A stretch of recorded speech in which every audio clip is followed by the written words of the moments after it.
તો જો હવે ચેપ્ટરની અંદર આગળ વધીએ તો આદર્શ વાયુના ગતિવાદની વાત કરવાની છે કે વાયુ માટે વાયુના અણુઓ છે એને સંપૂર્ણ દળ ગોળાઓ તરીકે ધારવામાં આવે છે વાયુના ગતિવાદની અંદર, અને એ અણુઓ છે ખૂબ જ મોટી સંખ્યામાં હોય છે, સતત અસ્તવ્યસ્ત ગતિ કરતા હોય છે, અને અણુઓના પરિમાણની સરખામણી એમની વચ્ચેનું અંતર છે એ 10 ગણા કરતાં પણ વધારે હોય, એટલે અણુઓની આંતરક્રિયા અવગણી શકાય છે, એટલે એમની વચ્ચે લાગતા બળો અવગણીએ છીએ. હા, ગતિ કરતાં કરતાં કોઈ બે અણુ નજીક આવી જાય તો એમની વચ્ચે આંતરક્રિયા થઈ શકે છે. અથડાય છે ત્યારે અથડાઈને પોતપોતાનો ગતિપથ ઉલટાવીને પાછા ગતિ કરતા હોય છે. અથડામણ દરમિયાનનો સમય અતિ સૂક્ષ્મ હોય છે. જ્યાં સુધી એક અણુ બીજા અણુ સાથે ન અથડાય ત્યાં સુધી સુરેખ પથ પર ગતિ કરતો હોય છે. ને સુરેખ ગતિપથ છે એને મુક્ત પથ કહેવાય. એની ચર્ચાનું સૂત્ર ચેપ્ટરના અંત ભાગમાં આપણે મેળવશું. વાયુના અણુઓ પણ ન્યૂટનની ગતિના નિયમોને અનુસરે છે. ત્રણે ત્રણ નિયમો આવી જાય છે આમ તો જોવા જઈએ તો. પાત્રના કદની સરખામણી અણુઓનું કદ અવગણ્ય હોય છે. અણુ અથડાય ત્યારે જે સંઘાત થાય છે સ્થિતિસ્થાપક છે, એટલે ગતિ ઉર્જા અને કુલ ઉર્જાનું સંરક્ષણ થાય, અને વેગમાનનું સંરક્ષણ તો હંમેશા થતું જ હોય છે. તો આ બધી સામાન્ય બાબત આપણે જાણીએ છીએ. હવે આદર્શ વાયુના દબાણનું સૂત્ર મેળવવું છે. સરળતા ખાતર એક સમઘન પાત્ર લેવામાં આવ્યું છે જેની લંબાઈ L, ઊંચાઈ L ને પહોળાઈ પણ L. સમઘન પાત્ર કોઈ પણ દીવાલ લઈ લો, એનું ક્ષેત્રફળ A બરાબર L² થશે. સમગ્ર પાત્રનું કદ V બરાબર L ઘન થશે. ત્રણ અક્ષો છે પાત્રની ત્રણ બાજુઓ સાથે સંપાત થઈ જાય છે. અહીંયા x અક્ષ છે, અહીંયા y અક્ષ છે, અને અહીંયા z અક્ષ છે. હવે એક અણુને આપણે ધ્યાનમાં લેવાનો છે જે m દળનો એક અણુ છે. vx, vy અને vz એના વેગના ઘટકો છે, ગતિ કરે છે, અને xy સમતલ જે છે આ x અક્ષ છે એટલે yz સમતલને લંબ દીવાલ સાથે અથડાય છે. આ જે દીવાલ છે એ yz સમતલ થશે, x અક્ષને લંબ. એની સાથે અણુ અથડાય છે અને પાછો ફેંકાય છે, એટલે કે x દિશામાં જાય છે તો x અક્ષને લંબ દીવાલ સાથે અથડાઈને પાછો આવે છે. પાછો એટલે વેગનો x ઘટક ઉલટાઈ જશે, vx ને બદલે -vx થઈ જશે. y અને z ઘટકમાં કોઈ ફેર પડતો નથી. તો અણુના વેગમાનમાં કેટલો ફેરફાર થશે? અણુના વેગમાનમાં ફેરફાર એટલે અણુનું અંતિમ વેગમાન, દળ m છે, વેગ -vx છે, માઈનસ પ્રારંભિક વેગમાન એટલે mvx છે, એટલે બંને નિશાની સરખી થઈ એટલે -2mvx અણુના વેગમાનમાં થતો ફેરફાર. તો સામે દિવાલના વેગમાનમાં કેટલો ફેરફાર થશે? દિવાલને મળતું વેગમાન વિરુદ્ધ દિશામાં એટલે +2mvx થશે. હવે ખાસ ધ્યાન આપવાનું છે, ધારો કે આ જે દિવાલ છે ને આ જ છે માની લો, અને એક અણુ અત્યારે અહીંયા છે ઓરડાની અંદર, અહીંયા અણુ છે ડેલ્ટા t સમયમાં દિવાલ સુધી પહોંચી જાય છે. તો એને કાપેલું અંતર કેટલું હશે? ડેલ્ટા t સમયમાં કાપેલું અંતર એટલે ઝડપ ગુણ્યા સમય. તો અહીંથી અણુ આટલું અંતર કાપીને અહીંયા પહોંચે છે તો આ ભાગનું કદ કેટલું? જો દરેક દિવાલનું ક્ષેત્રફળ a છે, દિવાલનું ક્ષેત્રફળ a અને આ અંતર છે vx * ડેલ્ટા t, તો એટલા ભાગનું કદ કેટલું થાય? તો કે આ દિવાલનું ક્ષેત્રફળ ગુણ્યા આટલું અંતર એટલે કદ થઈ જાય. કોઈ પણ માટે સત્ય છે. એટલે એ જે કદ છે આખા પાત્રનું કદ નથી, એ ખાસ નોંધો. a vx ડેલ્ટા t થશે. આ ક્ષેત્રફળ ને આ લંબાઈ કે અંતર એટલે કદ થઈ ગયું.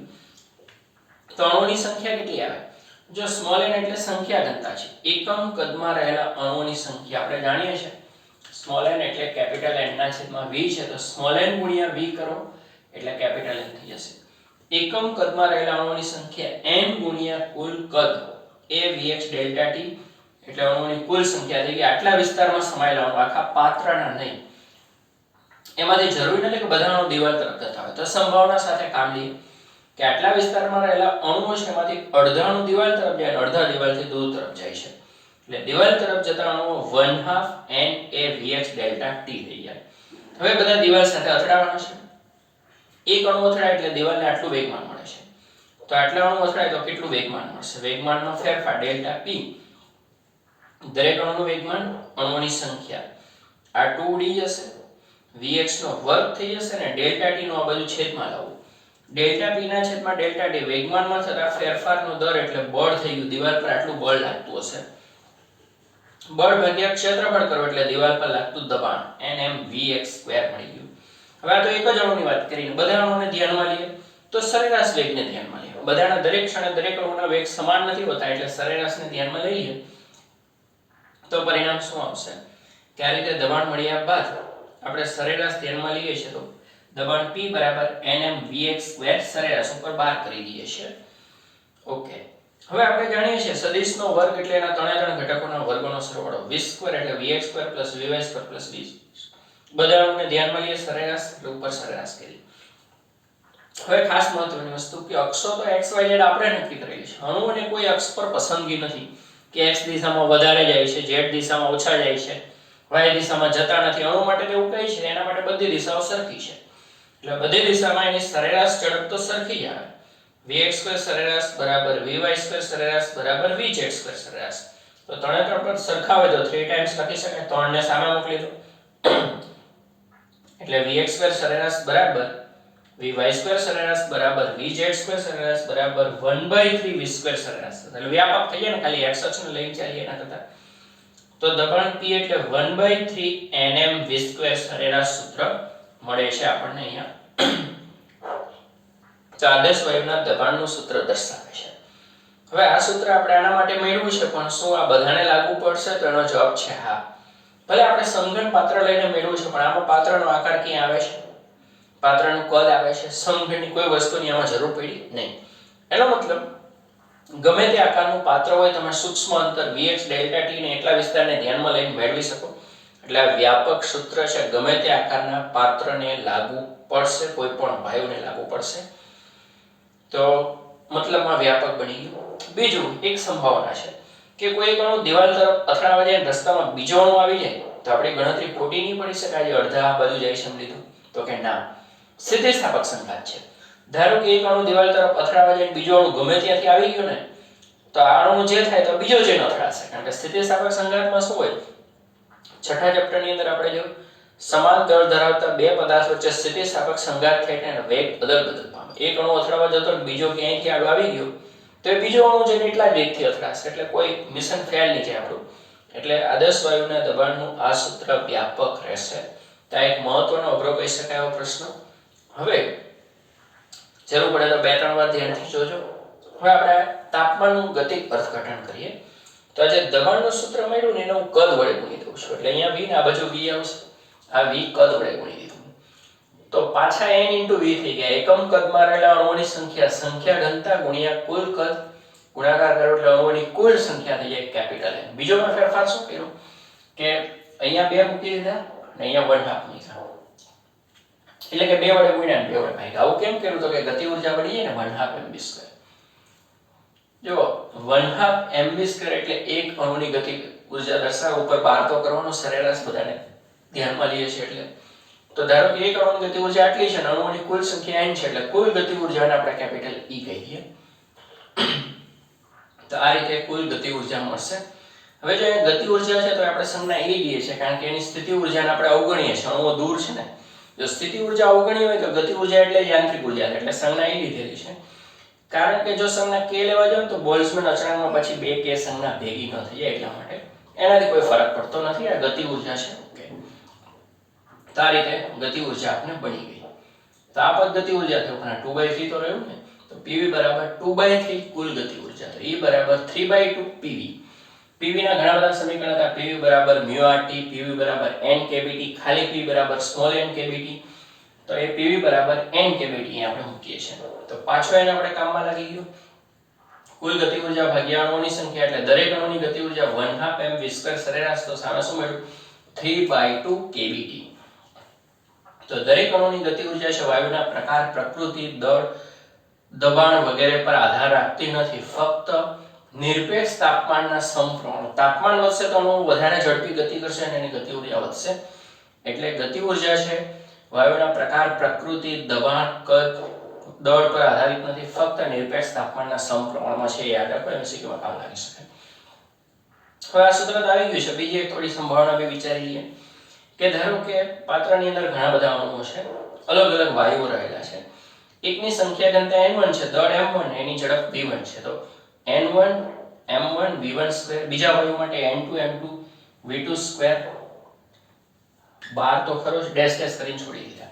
1/3. આ સૂત્ર પરથી આપણે આગળ વધી રહ્યા છે કે એક વાયુ પાત્રની અંદર ઘણા બધા વાયુઓનું મિશ્રણ છે. બધાના દળ, ઝડપ, સંખ્યા ઘનતા જુદી જુદી છે. તો કુલ દબાણ P એટલે પહેલા માટે n1 m1 v1 લઈ લઈએ, એ જ રીતે બીજા માટે, ત્રીજા માટે ડેશ ડેશ કરીને છોડી દીધું. હવે હમણાં જોયું કે વાયુની ગતિ ઉર્જા છે વાયુના પ્રકાર પર આધારિત નથી, તો 1/2 m1 v1 બાર સ્ક્વેર બરાબર 1/2 m2 v2 સ્ક્વેર બાર સરખા જ આવે 3/2 kbt. તો અહીંયા 3/2 kbt, અહીંયા 3/2 kbt ડેશ ડેશ કરી દો. હવે તો એમાંથી આ 3 ઉડી જાય, kbt ને સામાન્ય લે તો n1 + n2 + ડેશ ડેશ થશે. તો જો અહીંયા તમે kbt ને ગુણો તો જે તે વાયુના દબાણ થઈ ગયા, p બરાબર n1 kbt એટલે p1, અહીંયા p2 ડેશ ડેશ. એટલે કે ડાલ્ટનનો આંશિક દબાણનો નિયમ પણ અહીંયા ચેક થઈ શકે છે, બરાબર. જુદા જુદા વાયુઓ ભરેલા હોય ત્યારે આપણે એની જરૂર નહીં પડે. હવે ખાસ એક મહત્વના સૂત્ર તરફ આગળ વધીએ તો પાછા આપણે અહીંયા આવીએ છીએ ગ્રીન ઉપરનું, અહીંયા લઈ લીધું, છેદના 2 ઉડાડી દીધા. ગતિ ઉર્જામાં 1/2 જોઈએ એટલે રાખેલું છે, અહીંયા ઉડે તો છે જ, પણ ગતિ ઉર્જામાં 1/2 જોઈએ. હવે ગતિ ઉર્જાની એક બીજું સૂત્ર જોઈએ છે, તો હવે 1/2 બંનેના છેદના 2 ઉડાડી દો. mv² સરેરાશ બરાબર 3 kbt. m ને સામે મોકલી દો, વર્ગમૂળ લઈ લો, તો આ વર્ગમૂળની અંદર, આ વર્ગમૂળની અંદર. તો આ જે ઝડપ મળી ખાસ મહત્વની ઝડપ છે, vrms root mean square velocity. તો વેગ થઈ જાય અને સ્પીડ કહો તો ઝડપ થઈ જાય. જો એ નામકરણ છે, તમે બહારથી જો તો પહેલા તમને શું દેખાય, અહીંથી હું જોવા આવું છું તો પહેલા મને રૂટ દેખાય વર્ગમૂળ, પછી સરેરાશ દેખાય મીન, પછી સ્ક્વેર દેખાય, છેલ્લે જે રાશિ હોય તે દેખાય. એટલે સરેરાશ વર્ગિત ઝડપનું વર્ગમૂળ, બરાબર, સરેરાશ વર્ગિત ઝડપનું વર્ગમૂળ એટલે vrms કહેવામાં આવે છે, જે વર્ગમૂળમાં 3 kbt ના છેદમાં m છે. સરેરાશ ઝડપ જે rms ઝડપ છે તાપમાનના વર્ગમૂળમાં સમપ્રમાણમાં છે અને અણુના દળના વર્ગમૂળમાં વ્યસ્ત પ્રમાણ એટલે અણુના દળ ઉપર આધાર રાખે છે. જે ભારે અણુઓ છે એની vrms ઓછી આવશે, ઓક્સિજનની ઓછી આવે, નાઇટ્રોજનની સેજ વધારે આવે, હાઇડ્રોજનની એકદમ વધારે, દળ ઓછું છે. આપેલ તાપમાને બધાના તાપમાન સરખા ધારીએ છે. જો vrms લેવા પાછળનો હેતુ એ છે કે અણુઓ પરસ્પર વિરુદ્ધ દિશામાં ગતિ કરતા હોય છે. તો બેટરી સરેરાશ લેવા જાય તો ઘણી વખત શૂન્ય થઈ જાય, ખાસ કરીને વેગમાં સદિશ છે વિરુદ્ધ દિશા માઈનસ નિશાની લેવી પડે, એટલે rms ઝડપ શોધવામાં આવે છે. અને rms ની વધારે ઝડપ 12 સાયન્સની અંદર rms વોલ્ટેજ ને પ્રવાહ આવશે ત્યારે ખાસ જરૂર પડશે. તો આ રીતે rms શોધવા માટેની પાછી આ રીતમાં શું આવે છે, આપણે ટેક્સ્ટ બુક ની અંદર આવો કોઈ દાખલો આપેલો નથી, પણ ધારો કે ઘણા બધા અણુઓ તમને આપેલા હોય ને એમ કે rms ઝડપ શોધો, અણુઓની ઝડપ આપેલી હોય ને rms ઝડપ શોધવાની, તો શું કરવું? આ સૂત્રથી તો મળે જ છે કે પહેલા અણુનું v1 છે, બીજાને v2 છે, ડેશ ડેશ vn છે, rms શોધો. તો રૂટ મીન સ્ક્વેરમાં શું કરવું? ઊંધેથી શરૂઆત કરવાની, ધન ઋણનો સવાલ છે ને, પહેલા બધાનો વર્ગ કરી દો, પછી સરેરાશ લો, છેલ્લે વર્ગમૂળ લઈ લો. એટલે ક્યારેય કોઈ પણ રાશિમાં rms શોધવાનો હોય તો પહેલા સ્ક્વેર, પછી સરેરાશ, વર્ગમૂળ, વર્ગ કર્યો, સરેરાશ લીધું, વર્ગમૂળ લીધું, એટલે આપોઆપ જ એનું vrms મૂલ્ય કહેવાશે. નામકરણ ભલે અહીંથી દેખાતું એને આધારો બોલવામાં સરળ પડે એટલા માટે. ચલો નાઇટ્રોજન અણુની vrms ગણી નાખીએ. તો એક અણુનું દળ એટલે એક મોલનું દળ 28 ગ્રામ -3 મૂકી દે કિલોગ્રામ. મોલમાં રહેલ અણુઓની સંખ્યા 6.02 10 ના 23 ઘાત. 28 ભાગ્યા 6.02 કરો એટલે 4.65 આવશે. 23 ઘાત અંશમાં જે માઈનસ થાય એટલે -26 કિલોગ્રામ. નાઇટ્રોજનના એક અણુનું દળ આ જ આવે. હવે vrms તો 3 kb બોલ્ટ્ઝમેન કોન્સ્ટન્ટ 1.38 10 - 23. તાપમાન આપણે ઓરડાનું તાપમાન રાખીએ ને 27 ડિગ્રી સેલ્સિયસ 300 કેલ્વિન ભાગ્યા m. હવે વર્ગમૂળ છે એટલે ખાસ જોવું પડે, ઘાત બેકી થવા જોઈએ. -23 અંશમાં એટલે -26 અંશમાં એટલે +26 ને -23 છે એટલે 3 ઘાત લીધા. એક મીંડું લઈ લો તો 4 થાય, અથવા તો 3 ઘાત આપી દો ને, બધા ઘાત આપણે ઉપયોગમાં લઈ લઈએ તો કેટલા થશે? 3 ઘાત ઉપયોગમાં લીધા ને તો આને આપણે 3 ઘાત આપ્યા એમાં લીધો ને તો 1380 થઈ જશે. તો 1380 ગુણ્યા 3 ગુણ્યા 300 અને ભાગ્યા 4.65 જે આવ્યું એનું વર્ગમૂળ તો 516.8 આવે છે. તો 516.8 મીટર પ્રતિ સેકન્ડ નાઇટ્રોજન અણુની vrms આવે છે. ઓક્સિજનની મેળવો તો આનાથી સેજ ઓછી આવશે, 461 આવશે. અને હાઇડ્રોજનની મેળવો તો 1845 આવશે. જેટલો હલકો વાયુ હશે એટલે vrms ઝડપ વધારે હશે એ જોઈ શકાય. હવે આપણે વચ્ચે ઉદાહરણની વાત કરીએ તો 13.12 ના 3 તો નીકળી ગયા છે, પરમાણુય દળ અને કદ પર આધારિત હતા. 13.4 ગણીએ, પછી આના પર આધારિત 13.5 આવે છે. પછી નવી થિયરી આવશે ઉર્જાના સમવિભાજનનો નિયમ, પછી વાયુ પેલી વિશિષ્ટ ઉષ્માધારિતા, સીપી સીવી વગેરે આવશે આગળના બે ચેપ્ટરનો ઉપયોગ કર્યો તે. તો હવે આપણે ઉદાહરણ 1 થી 3 નીકળી ગયા છે એટલે ચોથું ગણીશું, પછી આના પર આધારિત પાંચમું આવશે.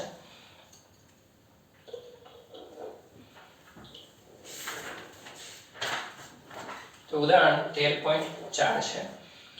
એક પાત્રમાં બે અક્રિયાશીલ વાયુ એટલે એકબીજા સાથે આંતરક્રિયા ન કરે, એક નિયોન છે એક પરમાણિક અને એક ઓક્સિજન છે દ્વિપરમાણિક, તેમના આંશિક દબાણનો ગુણોત્તર 3:2 છે. ચલો આપણે નિયોનને વાયુ 1 ગણીએ અને ઓક્સિજનને 2 ગણીએ તો દબાણનો ગુણોત્તર 3:2 છે એટલે P1/P2 = 3/2. બરાબર.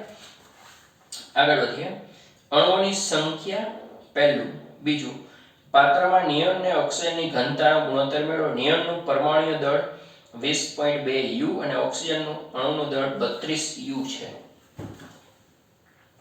ચલો પહેલા વાયુ માટે દબાણ પાત્ર એક જ છે એટલે કદ બંનેમાં સરખું રહેશે, તાપમાન સરખું, આર અચળાંક, અણુઓની સંખ્યા જુદી જુદી આવે છે.